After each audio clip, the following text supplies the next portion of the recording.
Work ചെയ്തതിൽ നിങ്ങളുടെ സത്യസന്ധമായ അഭിപ്രായം എന്താ? നല്ല അഭിപ്രായം. എത്ര വർഷമായി നിങ്ങൾ വരാൻ തുടങ്ങിയിട്ട് ഇവിടെ? 2012 വണ്ടിയിലെത്തി.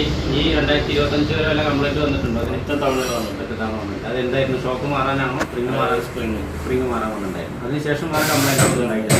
ഇപ്പോൾ ഈ പുതിയ വണ്ടി നമ്മൾ ചെയ്തതിൽ 100% സാറ്റിസ്ഫാക്ഷൻ. അടിപൊളി. Thank you.